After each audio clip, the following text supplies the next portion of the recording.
আমাদের বাঁকুড়া জেলাবাসী যখন কোনো বাড়ির কাজের জন্য কোনো শ্রমিকের প্রয়োজন হয়, তখন আমরা সাধারণত ছুটে যাই বাঁকুড়া শহরের ৩টি মোড়ে। একটি রানীগঞ্জ মোড়, আরেকটি কলেজ মোড় এবং তৃতীয়টি হলো কারচুরিডাঙ্গা মোড়। কারণ এই ৩টি মোড়ে বাঁকুড়া শহরের নিকটবর্তী যে গ্রাম, সেই গ্রামগুলো থেকে গ্রামের প্রান্তিক প্রচুর মানুষ এখানে এসে ভিড় জমান কাজের খোঁজে। তারা এখানে এসে সকাল সকাল জমায়েত হন, তারা বিভিন্ন কাজে যাওয়ার জন্য। এইসব জায়গায় তারা চলে আসেন সাইকেল নিয়ে, সাথে থাকে একটি ব্যাগ এবং ব্যাগের ভিতরে থাকে গামছা ও কিছু দুপুরের খাবার। তারা সাধারণত শুধুমাত্র বাঁকুড়া জেলাবাসী নয়, এখানকার যে রাজমিস্ত্রিরা যে বাড়ি তৈরির যে কাজ করেন, তারা সাধারণত লেবার বা শ্রমিকের জন্য এইসব মোড়ে গিয়ে তারা লেবার সংগ্রহ করে নিয়ে যান।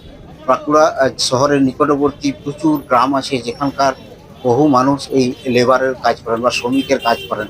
তারা এখানে এসে সকাল সকাল এসে ভোরবেলা এসে হাজির হন সাইকেল নিয়ে। বেশিরভাগ শ্রমিকে সাইকেলে করে আসেন, তারা এখানে এসে জমায়েত হয়ে এখানে দাঁড়িয়ে থাকেন কাজের খোঁজে। তো বাঁকুড়া জেলাবাসী বিভিন্ন বাড়ির কাজের জন্য তাদের এখানে এসে শ্রমিকের খোঁজ করেন।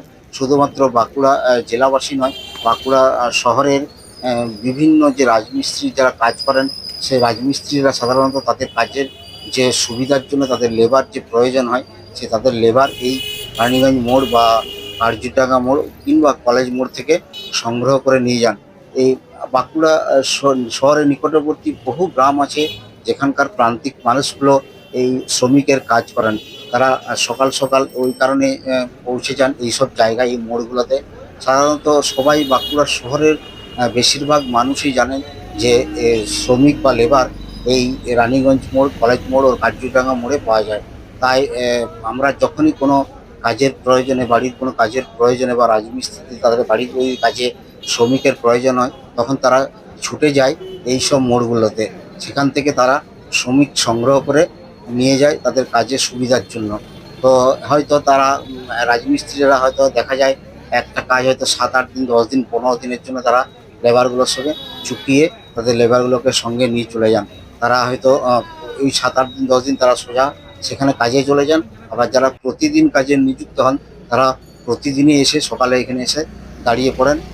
একটি ব্যাগ সঙ্গে, সেই ব্যাগের ভিতরে একটি গামছা ও দুপুরের কিছু খাবার নিয়ে সাইকেলে চড়ে পৌঁছে যান এই মোড়গুলোতে।